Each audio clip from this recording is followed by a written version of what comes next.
Already online, everything is okay? Cool. Well, thank you so much for being here again with us. It's been a week since the last conference that we had in Strasbourg, where we raised deeply concerns about what was planned to be happening in the Parliament, specifically the decision of the Bureau of the leaders of the Parliament to strip pretty much the staff, our assistants, and ourselves as directly elected by the European citizens. All these people to be stripped of their fundamental rights. The right to work, the right to decide as they want, to do with their own bodies.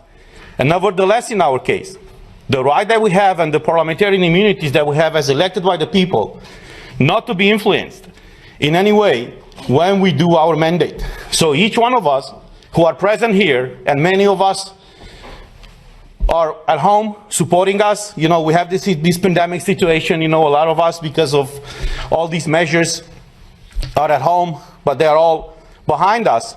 So we are again here today to express exactly what happened. Each one of us is going to present from their perspective what happened during this week in the Parliament and what is the plan going forward.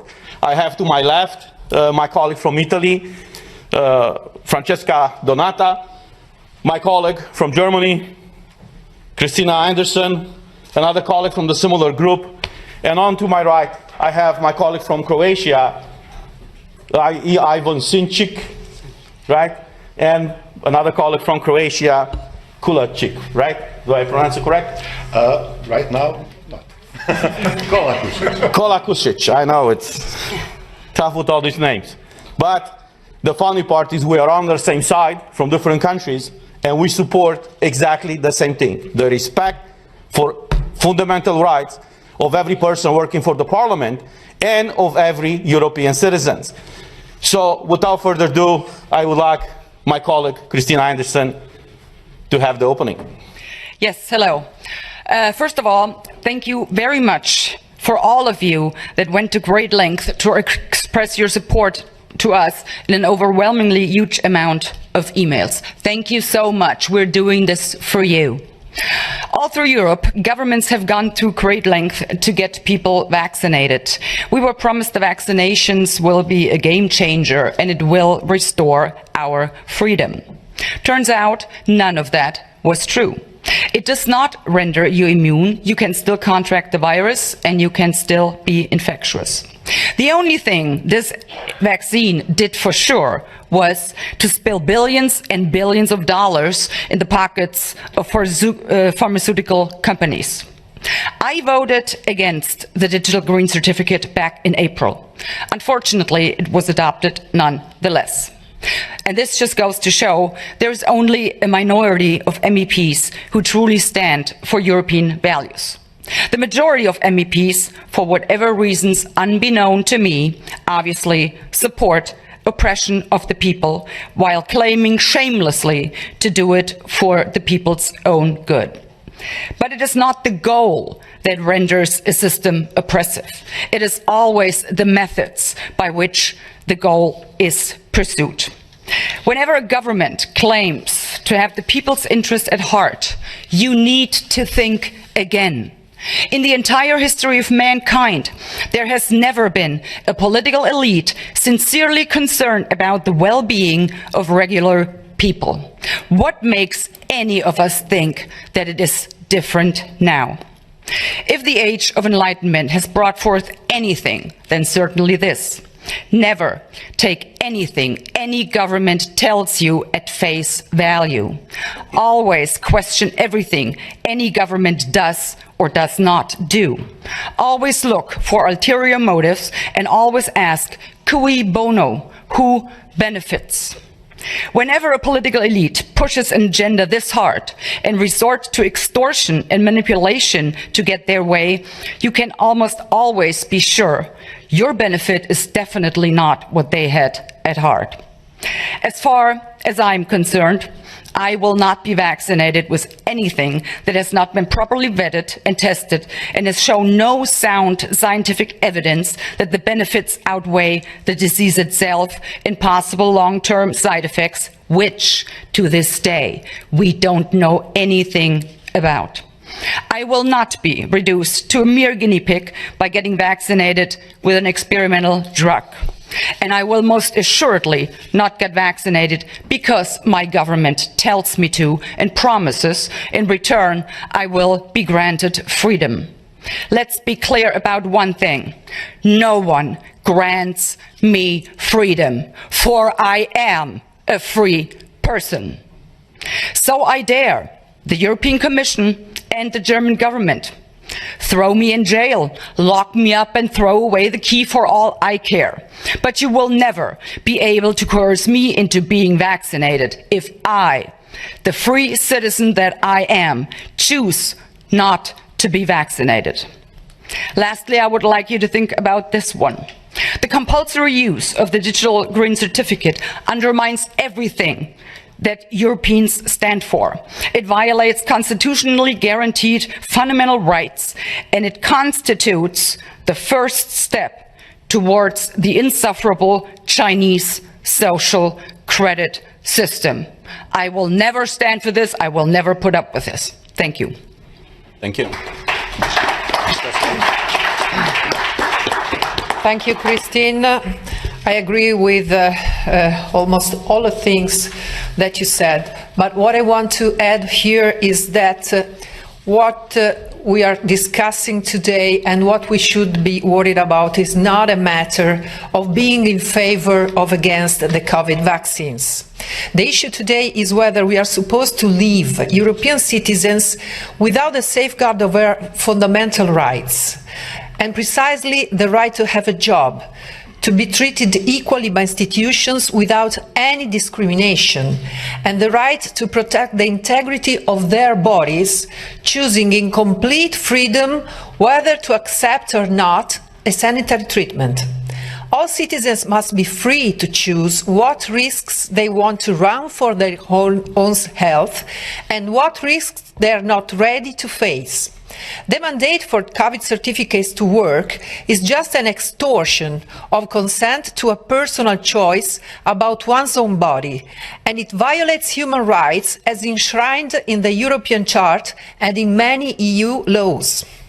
We are here standing to call for the respect of European fundamental values and freedom, for non-discrimination and for human dignity. If we accept the mandate of a digital certificate for the exercise of our fundamental rights, we won't be entitled of those rights just as human beings as longer, but will be subjected to some authority's permission to live our lives in liberty. Is this the model of society we want to live in? Is this the Europe that we were elected to represent? Are human rights optional according to our fundamental values? My answer is no, no, no. We received our mandate directly by European citizens, and we owe total respect to them above any other private or public subject. No one, no intermediate body is legitimated to prevent us from exercising our mandate unless we commit a crime and the whole Parliament decides to revoke our diplomatic immunity that the treaties grant us. The Parliament Bureau can't violate our MEPs' guarantees for any reason, and it can't rip off EU workers' rights as well. We'll defend our rights and your rights by all means, from legal to political to physical. It's no more time for fear and hesitance. Today, it's high time to be courageous and united. That's what we are. Thank you.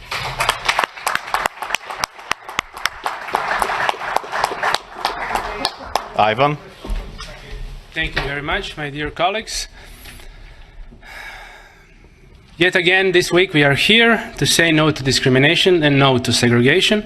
We are here to defend fundamental and human rights. I will say it again. Digital green certificate is illogical, it's non-scientific, and it is useless for solving this crisis. On the contrary, it gives people carrying it a false sense of security that they cannot be infected themselves or infect others. More and more scientific data and everyday experience confirms that. DGC is not here about our health. It is about politics, it is about rights. All around Europe, policies have been installed that have stolen people's normal life. Governments are basically blackmailing the citizens more and more. Croatian government openly admits that DGCs are just additional pressure upon those who do not want to take the vaccine for whatever reason. You cannot get your normal life unless you get the DGC. You cannot have your freedoms unless you get the DGC. On the other hand, healthy people are being deprived of their freedoms and constitutional rights. They are not going to stop, my friends. They must be stopped. This is not going to stop by itself.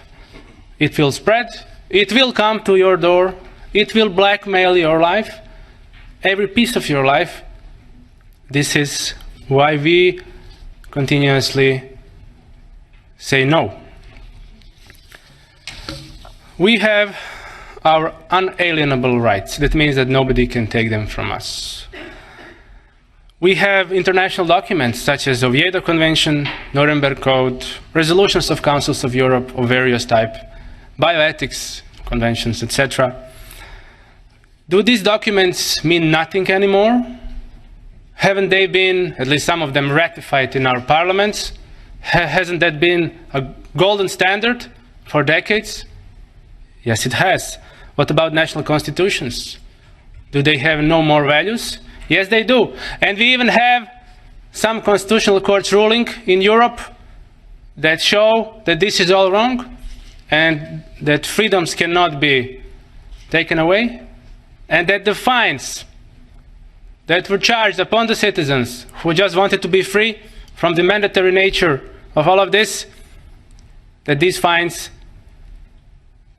have to be removed and the money must be returned to these citizens who were fined. These documents and standards I have mentioned are still in power. They have not been removed from power simply because some government puts pressure on some different policy. They are still in power, and they will be in power. And we will fight for these standards and documents, and we call upon them. Another standard that we have is that the citizens of Europe have a right to choose their own therapy for whatever disease, including COVID-19. They have a right, in consultations with their doctor, with their family physician, to make best choices for their health.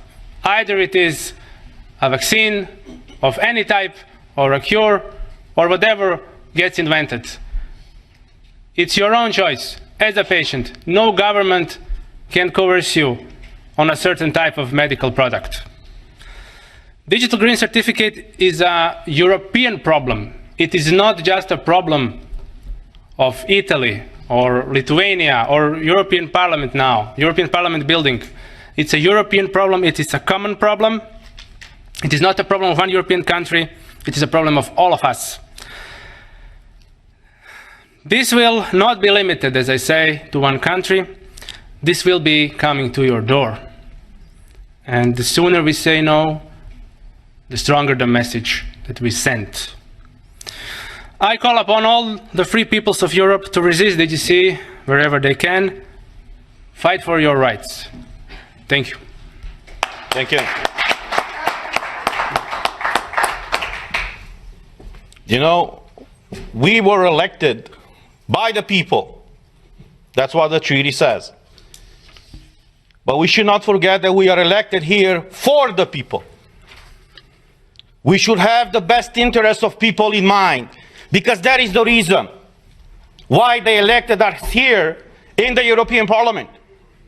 All these leaders of the European Parliament, they like to praise themselves every time when they go in a press conference to say that this is the most democratic institution of the European Union. The question to them is really so? Have you told these people in the Parliament, when you decided to strip their fundamental rights, why you have done it.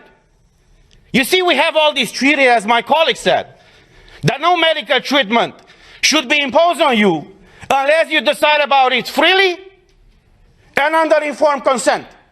Now, clearly what they do right now to condition the access in the parliament to have this green certificate is violating this freedom of people to choose what do they want to be vaccinated with or tested with. But there's the other aspect. And the question that I address not only to you in the parliament, but to every European citizen to ask your own government. Were you properly informed about what is going on?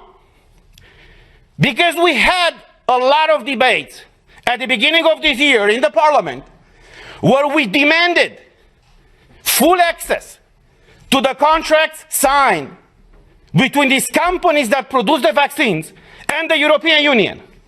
And I quote from an article in Euroactive, who says the following in an article from January 22nd, 2021, that says the following.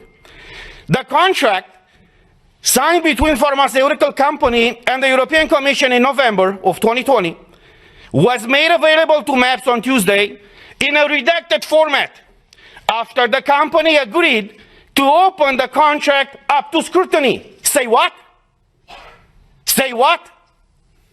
So you're imposing a medical product on the European citizens without them knowing what's in these contracts? Not only them knowing, but us, we don't know. So after a lot of pressure in the parliament, as the article says, these contracts were disclosed to us and to the public. And I want to show you some of those pages. And you tell me if this is okay for the European citizens to be exposed to this situation where they cannot come to work, they cannot enter a store, they cannot go with their kids to schools, where they cannot freely move from one country to another, unless in one situation is vaccinated with one of these products. So these are the contracts that were disclosed by the Commission with the approval of the company. This is unheard of. And I will just show you the pages. These are the pages. You see? They call this transparency these days. So this is the fundamental principle, right, of democracy. I'm asking you guys, is this transparency? Do you see anything? Because we don't. European citizens' money have been given by Ursula von der Leyen to these companies. What happened with those money? Where are they? Why are they open with the people and fully transparent so we all know what is going on? The difference between tyranny and democracy is very simple. When the government knows everything about you, that's tyranny. I know how it is to live in tyranny.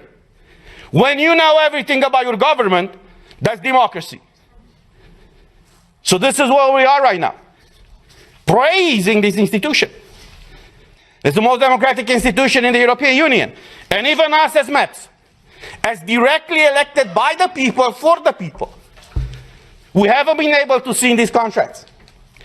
So as we said last week, we are here for you, and we will fight for you. I know many of you are struggling all across Europe, and many of you working for the European institutions are struggling right now.